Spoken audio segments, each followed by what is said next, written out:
Sorry, that was a different slide. So I'm here to talk about safeguard your GKE journey, best practices and beyond.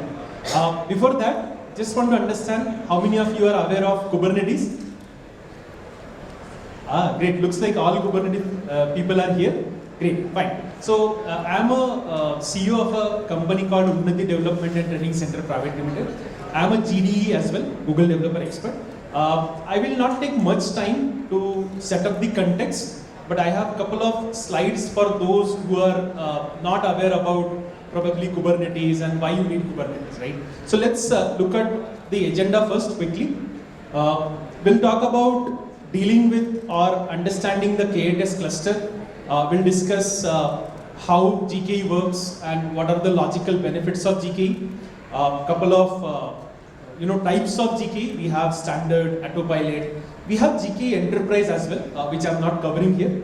Why we should use GKE, then standard and autopilot, the features of it. Then we'll talk about, of course, that's the main agenda for today's discussion is how you secure the GKE in a multi-layer approach. So it's all about how the application deployment can be done in a secured way. Right? That's one of the topic we will be talking about. There is a nice tool called gvisor and the Cloud KMS. We will be talking about both. Then we'll discuss about how an IAM and RBAC can help you to achieve a security of your application deployment, how workload identity works, and how the encryption at a GKE level happens. So those who are knowing Kubernetes, there is a secret, there is an object called secret, which is technically encoded, base 64, right? Or is it encrypted? What do you think? I have seen so many people, those who assumes that the object which is secret is encrypted, not encoded. They assumes that it is encrypted, but no, it's not encrypted, it's encoded. So how GKE solves that issue? Because we have to use sealed secret, we have to use HashiCorp vault to overcome this challenge. But GKE, if you are using GKE, you don't need such kind of scenarios, right? How that we will be discussing. Then we'll talk about what are the additional tools like GKE security postures and the binary authorizations. These two things we will be talking about. And of course, when you talk about security, right, you cannot ignore the principle of least privilege context or topic, right? That also we will be covering. So this agenda is split into two things. One is probably setting up the context, that is Kubernetes and GKE. And second is taking us towards the security approach, right? So let's talk about it. Maybe this is not in the agenda, but I usually show this to most of the people just to tell what we are trying to achieve here, right? I hope everyone knows this man, right? Anyone who does not know him? Okay, then you have to watch a series called Family Man, then only you will understand. But anyway, this man is a Wikipedia for Manoj Vajpayee, Shrikant, right? Whenever he is in trouble, he used to call this man. Agree? Those who have watched it, right? The simple concept is the phone which he is carrying, right? And see his attitude. His attitude is like he is holding a iPhone 16 or iPhone 20 in his hand, right? But the phone is of how much cost? Not more than $1,000, right? A basic phone.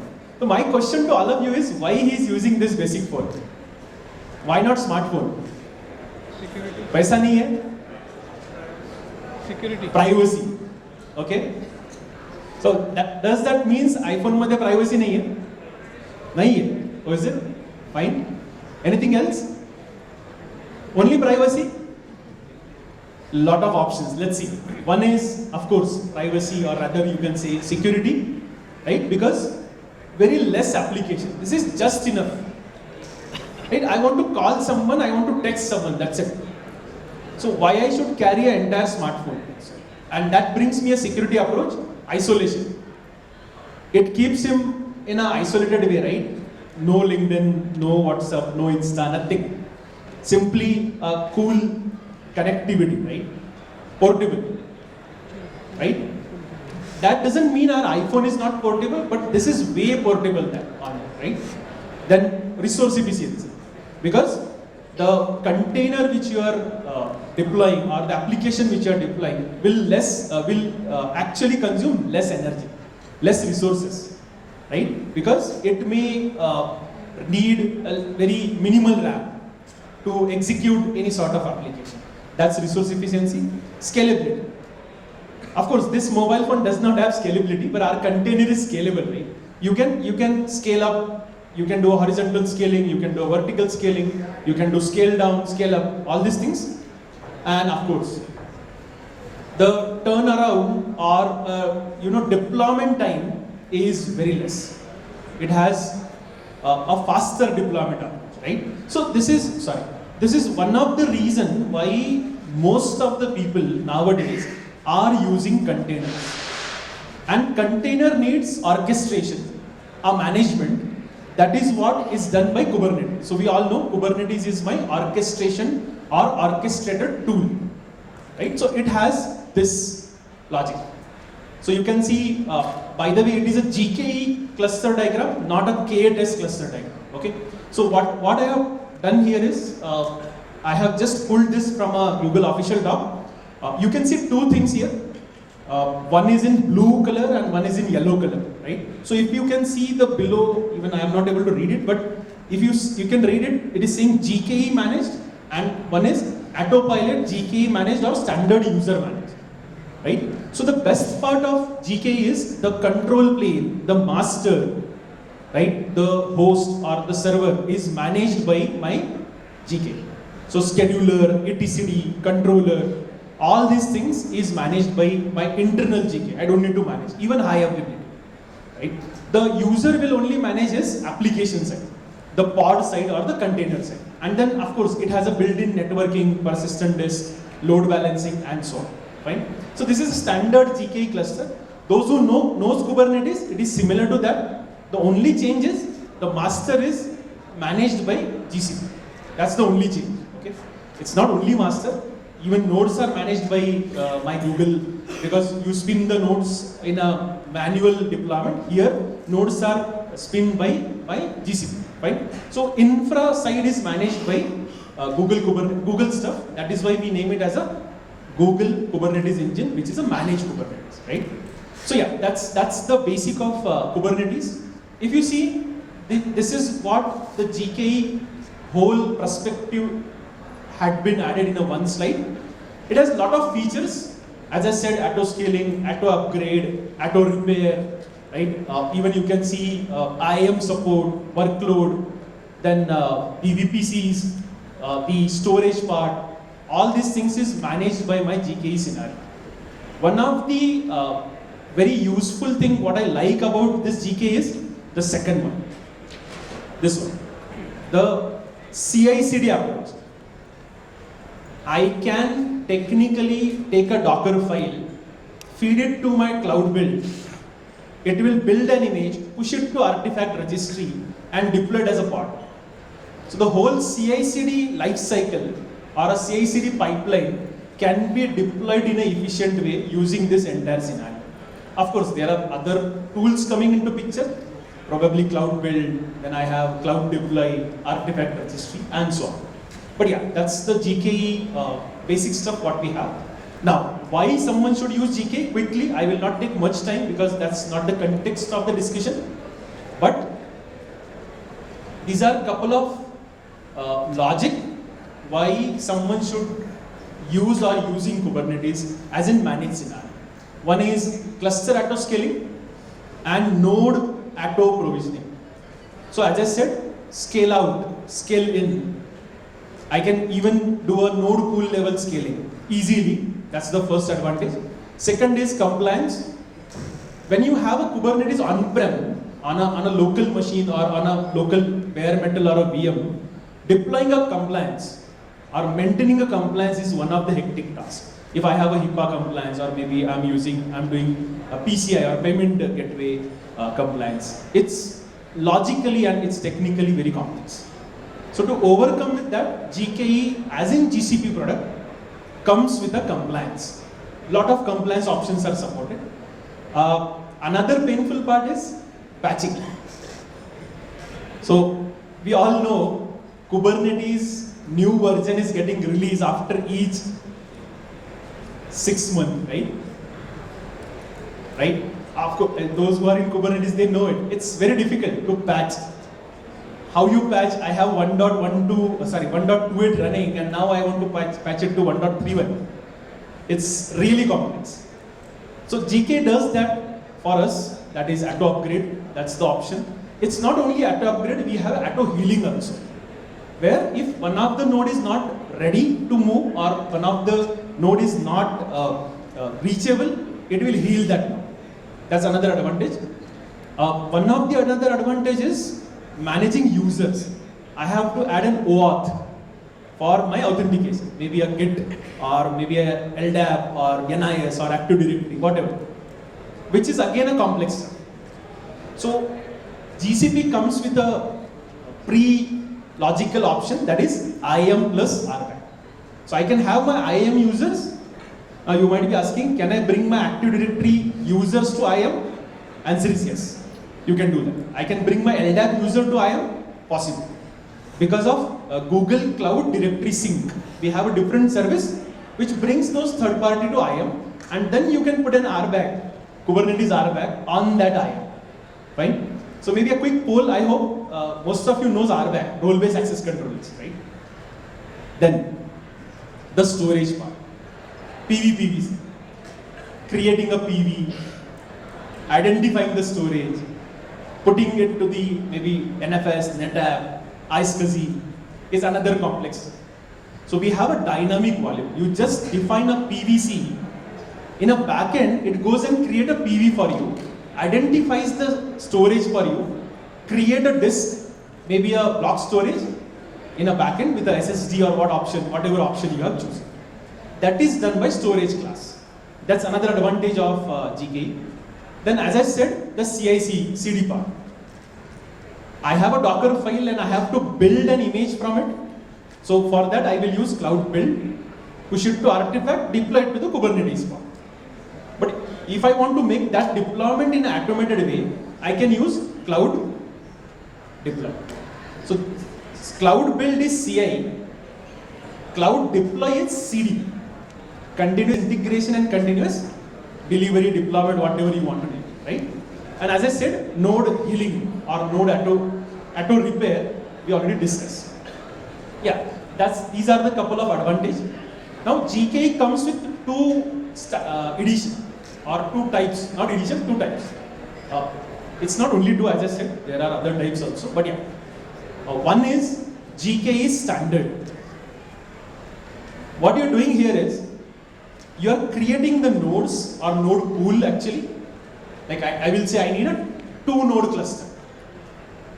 Right? Now, whether you build it or not, whether you deploy the application or not, it doesn't matter. Have you launched an cloud instance in any platform ever? You might have launched a cloud instance. You have launched it and you have not used it for 2 months. You forgot, अरे मी launch केला the instance आणि मी विसरलो. असं झालं असेल कधी, है ना? What might have happened at the end of the day? काय झालं नसेल ना? Nothing. No billing, nothing. 2 महिन्याचं बिल आलं असेल ना? Agree? Even if you are using as a student, you will get minimal bill, right? Cost. Right? But in an enterprise scenario, if you run one of the instance, you will get a heavy bill. So point is, it doesn't matter whether you are using it or not. Once you launch, the billing cycle will start. Application deploy zala nahi zala, nothing. No cloud provider will call you saying that this instance is running for 2 months. Are you actually using it? We don't see any traffic. Will they call you? No. Right? That's the standard edition. You are creating the node pool, defining the GPU, hardware, whatever you want, and you are paying per node. Irrespective of whether my application is running or how many pods are running on it. Imagine there might not be a single pod also. Still I have to pay this. So considering this problem statement, we have another type that is autopilot. This is very interesting. You can use Terraform, you can use Ansible, you can use a lot of other ways to automate that. That is a different story, but that is again a complex scenario. But in autopilot, you actually don't concentrate, because you will ask, Ashutosh, I am a developer. Do I really need to bother about what sort of node is getting created? Do I go and check my billing and all that? The answer is no. I can simply come down to my logical stuff. I have an AIML app. I have maybe a front end. I have maybe a database pod, whatever. I will simply create a pod. That is my workload. Pod is a wrapper on container, by the way. It's a single entity what we have in Kubernetes. So we will simply define what? A pod. Once you define a pod, in a backend, GCP goes and configure the node, the GPU or a hardware node. And then you pay per pod, not per node. That's that's one of the greatest advantage of GKE so far I ever see.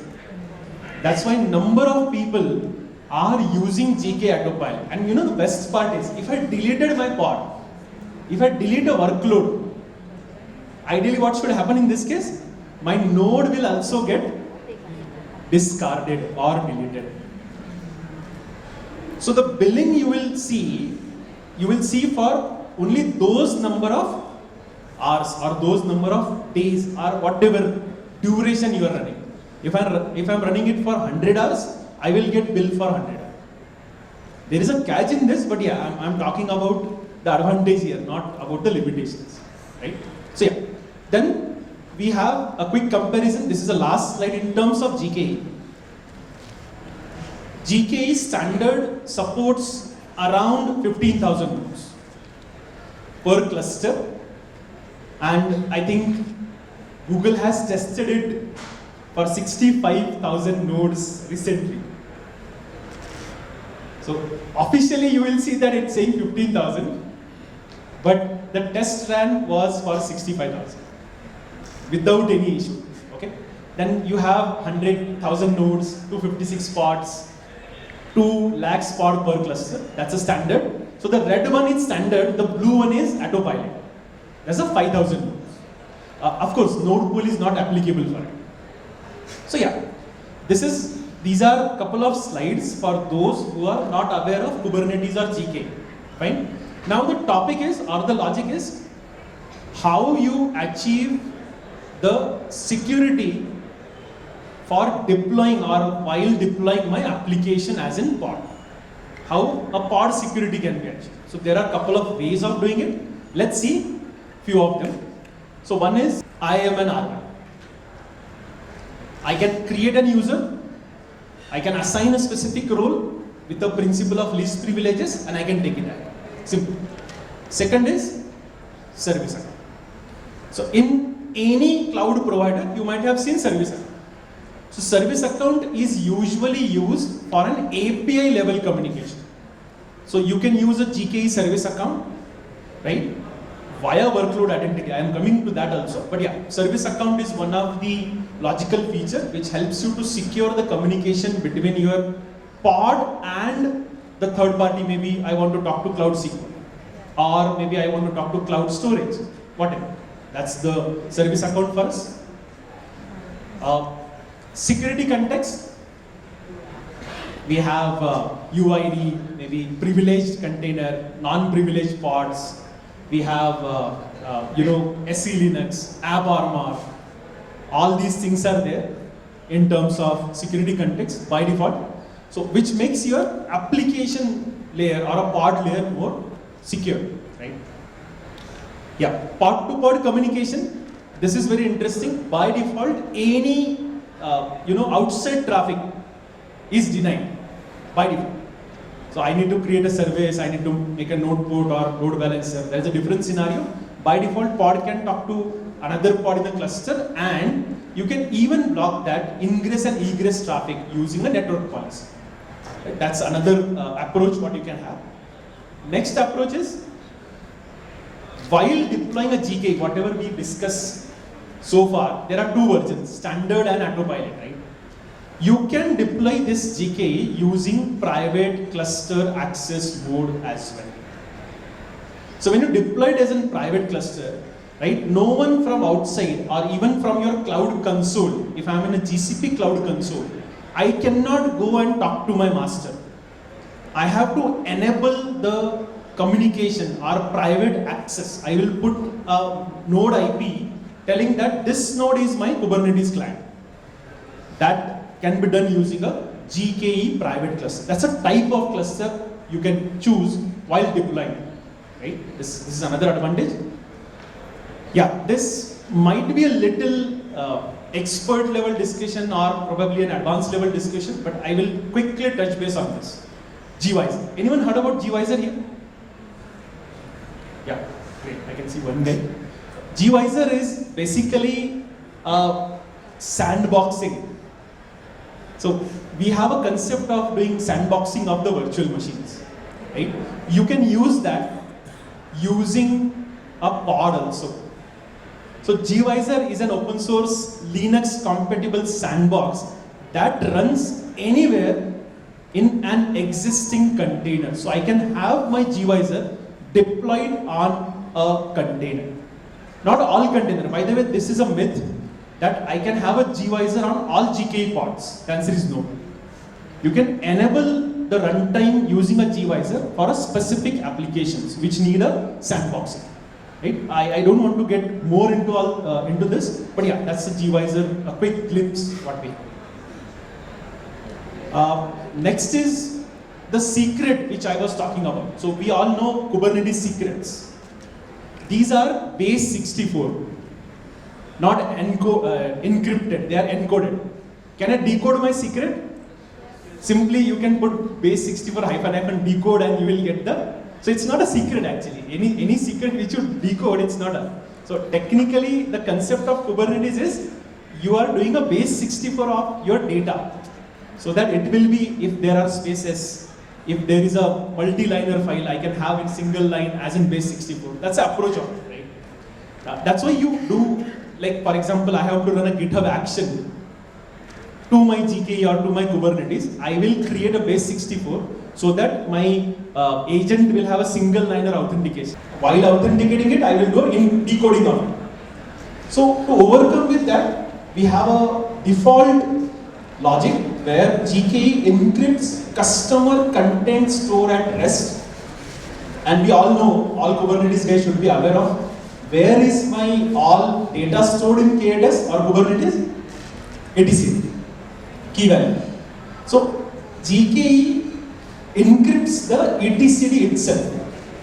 So I will not have my base 64 decodation easily happen. So even you are using it as a normal secret, I don't need to worry because it is already encrypted. I am repeating, it's encrypted, not encoded. That's the best part. So as I said, sealed secret or HashiCorp vault, these things you don't need to worry when specific to GKE, right? And we have one more logic called the KMS, which is basically a service. By the way, it handles all the encryption without any additional action. You don't need to enable it. That's another advantage. Then we can use a key management with a cloud KMS to encrypt the data at a rest at the application level, at a pod level as well. This is an additional service which I can integrate with my GKE, right? Yeah, that's what I was telling you. Now, I think I have a couple of slides and I am on time, probably as of now. I am an RBAC. When I started my Google Cloud journey, I was not that great clear with why I should use this, but if you see this, these are the simple reasons when I should use a Cloud IAM and when I should use a RBAC with IAM. So I can basically use Cloud IAM when I want project level or cluster level authentication or the IAM policy set, right? When I'm using RBAC, I can do it at a namespace level. So Kubernetes has a namespace. So I can tell that this IAM user can have a view access on this namespace. That's the beauty and you can, as I said, you can have an IAM user. So he can go to console and he can get a workload of that specific namespace only. Another point I want to add it here is, by default GKE does not have a dashboard, the Kubernetes dashboard, because we have a console. So it is highly recommended as a good practice to disable the dashboard, a Kubernetes dashboard. By any chance it is installed, kindly make sure that you have disabled it, because you have already a console working as a dashboard, right? So yeah, that's why you should use IAM and RBAC. This is a very excellent logic or very excellent topic in terms of GKE workload identity. So service account. What you're doing is you're actually binding a Google service account to a Kubernetes service account, or as a Kubernetes service account, probably, and putting an IAM role or RBAC at a GCP level. So your pod will access your service account with that specific IAM role. That's the workload identity. Maybe let's say in a simple term, I have a pod which talks to Cloud SQL API. I will have a service account. I will go to my keys of that service account, download it, put it as a secret, and mount it, which you don't need to do if you are using workload identity. This is another feature of the GKE scenario. Yeah, probably the last slide, if I'm not wrong, if I know my slides well, let's see. Another point is encryption, as I said. In Google Cloud, customer content is encrypted, as I already said.